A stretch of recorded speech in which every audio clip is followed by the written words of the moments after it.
Good morning, बच्चों. Welcome to the next lecture of Applied Thermodynamics. In this lecture, we will learn about the convergent divergent nozzle. Previous lecture में हमने nozzle की definition को देखा था कि nozzle एक पैसेज होता है वेरिंग क्रॉस सेक्शन का, जहां पर प्रेशर एनर्जी काइनेटिक एनर्जी में कन्वर्ट होती है. नोजल मेनली दो टाइप के हो सकते हैं, कन्वर्जेंट एंड कन्वर्जेंट डाइवर्जेंट. तो लास्ट टाइम हमने कन्वर्जेंट नोजल को देखा था कि कन्वर्जेंट नोजल में मैक्सिमम वेलोसिटी आपकी थ्रॉट पे मिलती है जो कि सोनिक वेलोसिटी होती है. मैक्सिमम मास फ्लो रेट आपका क्रिटिकल पॉइंट पे मिलता है जिसको हम चॉक कंडीशन में बुलाते हैं. ठीक है, तो अब की बार हम देखेंगे कि कन्वर्जेंट डाइवर्जेंट नोजल किस टाइप का होता है, इसको क्यों यूज करते हैं, जिससे कि आपको सुपरसोनिक वेलोसिटी मिल सके और उस सुपरसोनिक वेलोसिटी को आप टरबाइन ब्लेड के अंदर टरबाइन ब्लेड के ऊपर हिट कर सको, जिससे कि उसकी वेलोसिटी आप टरबाइन ब्लेड की वेलोसिटी को बढ़ा सको. तो अभी हम देखते हैं कि कन्वर्जेंट डाइवर्जेंट नोजल की शेप क्या होती है. इस टाइप की शेप होती है जिसके अंदर तीन सेक्शन होते हैं, सेक्शन 1, सेक्शन 2 एंड सेक्शन 3. ठीक है, सेक्शन 1 को हम बुलाते हैं converging section. This is called as converging section.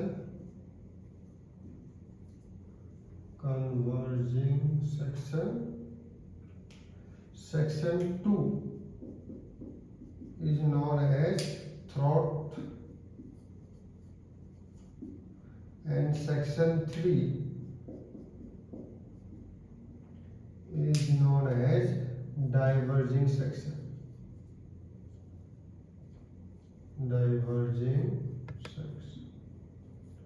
तो ये तीन होते हैं यहाँ पर. तो हम मानते हैं कि ये स्टैग्नेशन प्रेशर और pressure at the inlet of the nozzle is PS, जो कि कहाँ से आएगा आपका बॉयलर के. तो ये हमारी शेप हो गई कन्वर्जेंट डाइवर्जेंट नोजल की. ये प्रेशर है स्टीम का, जो प्रेशर आपको बॉयलर से मिलेगा. ठीक है, बॉयलर से जो स्टीम मिलेगी यहाँ पर उसका प्रेशर पीएस स्टैग्नेशन प्रेशर, और जो एग्जिट ऑफ द नोजल पे होगा उसको हम बुलाएंगे back pressure. That will be known as back pressure. Okay, तो अभी इसको समझते हैं, डायग्राम से समझते हैं इसमें होगा क्या. देखिए,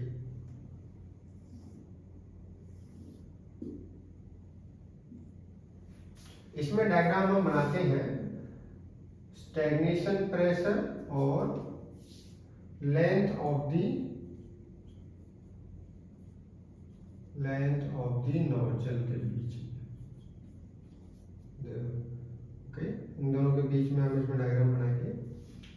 तो पहले इसको तीन सेक्शन में हम डिवाइड कर लेते हैं. This is your section. Okay, this is section 1, this is section 2 and this is section 3. तो ये तीन सेक्शन हो गए यहाँ पर. तो सबसे पहले देखते हैं कि अगर बैक प्रेशर आपका स्टैग्नेशन प्रेशर के बराबर हो जाए,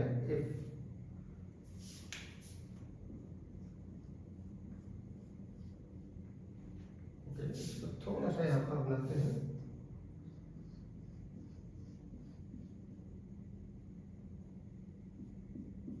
ओके, तो ये रिप्रेजेंट कर रहा है यहाँ पर, एक्स कोऑर्डिनेट रिप्रेजेंट कर रहा है लेंथ ऑफ द नोजल.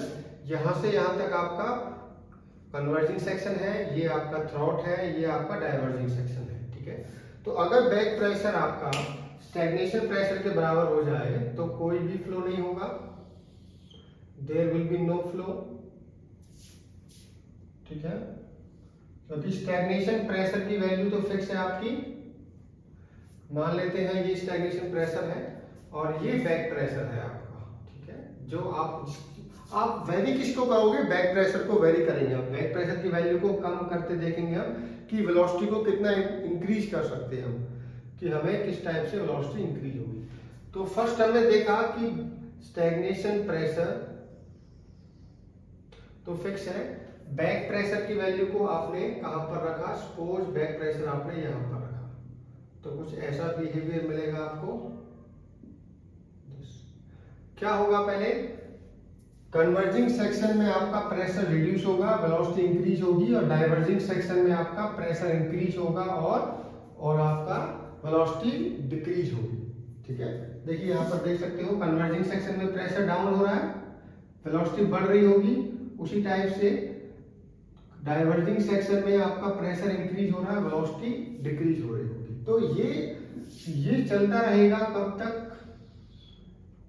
मान लीजिए आपकी बार आपने और कम किया बैक प्रेशर को, ये ऐसा ही चलता रहेगा जब तक कि कन्वर्जिंग सेक्शन के थ्रॉट पर आपकी सोनिक वेलोसिटी अचीव ना कर लो। ठीक है, आप बैक प्रेशर की वैल्यू को कम कर रहे हो, एक ऐसा पॉइंट आएगा जहां पर कन्वर्जिंग सेक्शन के थ्रॉट पे हमें सोनिक वेलोसिटी मिल जाएगी। ठीक है, सोनिक वेलोसिटी जिस टाइम हमें मिल जाएगी, सपोज यहां पर हमें सोनिक वेलोसिटी मिल गई है, अब आपका कन्वर्जिंग सेक्शन में कुछ भी चेंज नहीं होगा, मास फ्लो रेट और वेलोसिटी आपकी फिक्स हो गई है, सोनिक वेलोसिटी आपकी यहाँ पर हो गई। ये हमें उसके बाद आपको फ्लूइड मैकेनिक्स में बताया जाता है कि अगर किसी डाइवर्जिंग सेक्शन के इनपुट पे आपका सोनिक वेलोसिटी होती है तो डाइवर्जिंग सेक्शन भी आपका एक्सपेंड करता है, स्टीम के प्रेशर को डाउन करता है, वेलोसिटी को बढ़ाता है।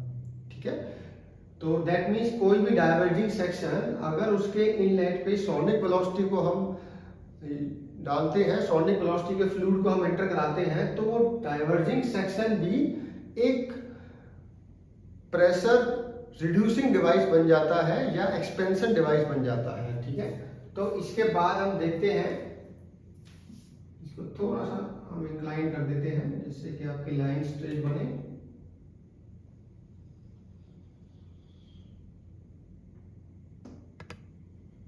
ओके, तो अब डाइवर्जिंग सेक्शन भी आपका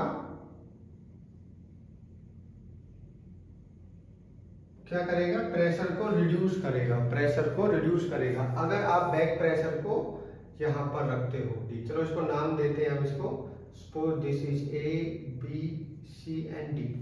अगर आप अपने बैक प्रेशर की वैल्यू को यहां पर रखते तो यहां पर सोनिक वेलोसिटी है, सोनिक वेलोसिटी होने के बाद डाइवर्जिंग सेक्शन भी आपका एक्सपेंशन डिवाइस बन जाएगा, वो भी वेलोसिटी को इंक्रीज करेगा।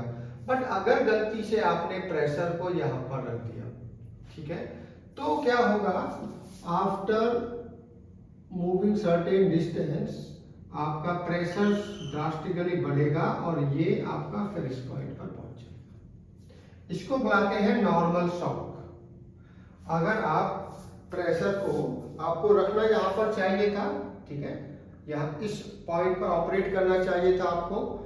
जब आपको सोनिक वेलोसिटी थ्रॉट पे मिल जाएगी तो आपका जो बैक प्रेशर है वो यहाँ पर होना चाहिए। बट अगर बैक प्रेशर को आप यहाँ पर रखते हो, इस वैल्यू पे रखते हो, तो after a certain distance in the diverging section the pressure suddenly increase और वो फिर आपका D पॉइंट पर पहुंचेगा आपका। तो इसीलिए हमें ऑपरेट करना चाहिए, इस पॉइंट पर हमें ऑपरेट करना चाहिए बैक प्रेशर को। इसी को हम बुलाते हैं डिजाइन बैक प्रेशर, बैक। तो ये डिजाइनेबल होता है किसी भी कन्वर्जेंट डाइवर्जेंट नोजल में कि उसको ऑपरेट किया जाए डिजाइन बैक प्रेशर पे। अगर उसको डिजाइन बैक प्रेशर पे हम ऑपरेट करेंगे तो हमें दो बेनिफिट मिलेंगे।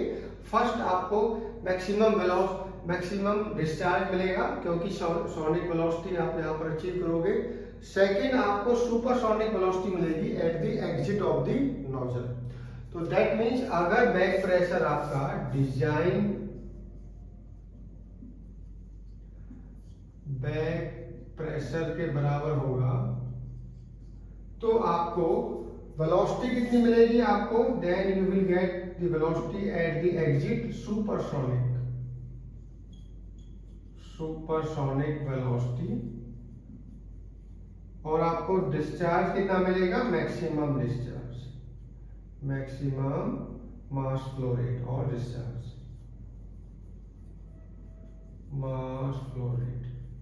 That means if we can operate the convergent divergent nozzle at the design back pressure, then we will achieve the supersonic velocity and we will get the maximum mass flow rate.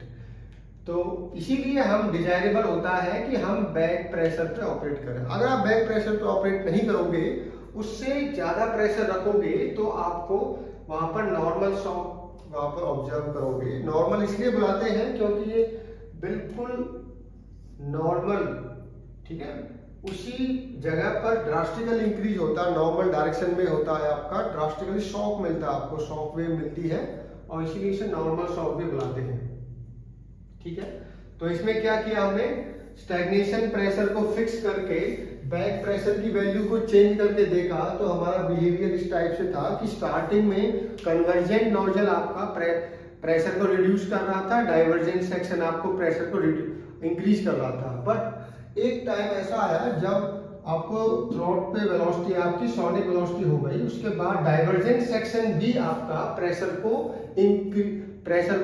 क्या कर दिया, उसने reduce करना start कर दिया। That means velocity को increase करना। तो यहां पर तो सोनिक वेलोसिटी है, जब यहां पर सोनिक वेलोसिटी होगी तो एग्जिट पे क्या होगी आपकी, सुपरसोनिक। ओके, तो अगर क्वेश्चन आता है can we get the supersonic velocity in case of convergent divergent nozzle, the answer will be yes. Yes, we can achieve the supersonic velocity in case of convergent divergent nozzle. The condition is that you have to operate the convergent divergent nozzle at the design back pressure. उसको design back pressure पे operate करना चाहिए, तभी आप supersonic velocity को achieve कर पाओगे। ठीक है, कन्वर्जेंट डाइवर्जेंट सेक्शन में कितने सेक्शन होते हैं, कितने, तो उसके नोजल में 3 पार्ट होते हैं, converging section, throat and diverging. Minimum cross section को बुलाते हैं थ्रॉट, ठीक है, और डाइवर्जिंग सेक्शन में आप देख पा रहे हैं इसका एंगल कम होता है एज कंपेयर टू कन्वर्जिंग। तो ये एंगल कम होता है इसका, this angle is lesser than the convergent. तो कन्वर्जेंट और डाइवर्जेंट नोजल में बेनिफिट क्या देखा हमने कि कन्वर्जेंट नोजल में तो बस सोनिक वेलोसिटी तक अचीव कर सकते हैं, बट कन्वर्जेंट डाइवर्जेंट नोजल में आप सुपरसोनिक वेलोसिटी तक अचीव कर सकते हो। तो इसीलिए मोस्टली हम स्टीम टरबाइन के लिए कन्वर्जेंट डाइवर्जेंट नोजल को यूज करते हैं। Okay, thank you.